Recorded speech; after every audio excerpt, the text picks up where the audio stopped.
So welcome back to my channel guys, no. So for today's video, ituturo natin ngayon yung Unli Data, no. So yung Unli Data pala is nagmahal na. So ito po yung pinakamurang available sa market today. So yung Unli Data SIM na selected SIM, okay. So make sure watch until the end para alam mo kung saan ko ito nabili. Pwede po itong magamit sa work at home, piso wifi, piso net, at saka iba pang um, mga only na pangangailangan, okay? So ayan po yung speed niya. So sa dial nyo lang po i-register, okay? Make sure meron kayong load na 175 for 7 days at 399 for 30 days, okay? So, anytime pala pwede siyang magmahal, okay? So, ngayon, sa ngayon, so ganyan muna yung price niya. So, anytime dapat maka-avail na kayo para hindi kayo lugi pagka tumaas, okay? So, dito ko pala nabili yung SIM na yan. Okay, sobrang legit na legit tong seller na to, okay? So, may iba-ibang variant siya kung gusto niyo smart, TNT, tsaka so, ito po yung available as of now. So, check nyo lang sa link dyan sa baba, okay? At saka sa first comment, makikita nyo yung link ng saan mabibili yung Unli Data na SIM, okay? So, ready 5G na po siya. Unregistered, no load, wala po siyang load. Binuksan na yan guys, yung TNT, pero yung smart is buo pa yan.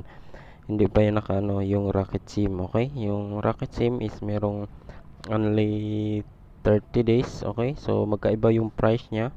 So iba-iba po yung price niyan. Yung Smart Bro merong 250 load, but yung Wi-Fi SIM yung pwede sa Wi-Fi, ito yung merong only fam 999. Ito po yung sobrang mura na mga SIM, okay? So ito po yung compatible sa SIM card. Yung data only SIM naman 175 499.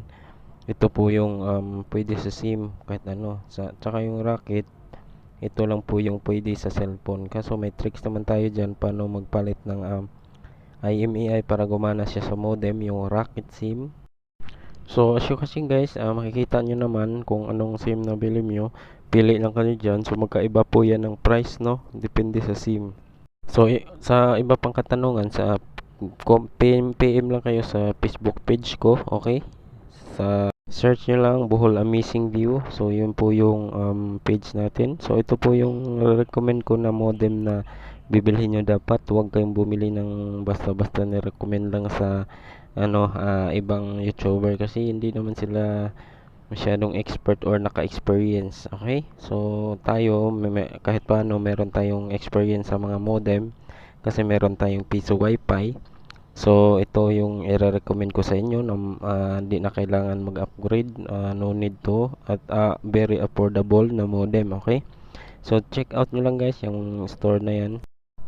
Tsaka kailangan nyo rin pala ng pagka dead spot yung area nyo, so kailangan nyo ng antenna. So may i-recommend ako sa first comment. So yun po yung bilhin nyo, yung parabolic. So ayun po yung variant nya, 936 po yung modem na yan. So meron siyang band 1 at band 3. So yung lahat ng common na band sa mga telco is nandyan na sa kanya. So wala ka nang hahanapin pa, okay?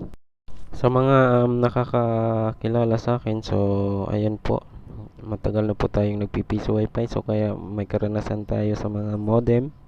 So ayan po yung mga variant nya, merong black na walang logo ng globe. So parehas lang po yan, mga 936, kaso magkaiba lang ng mga kulay lang po yung pinagkaibanan at saka mga tatak, okay?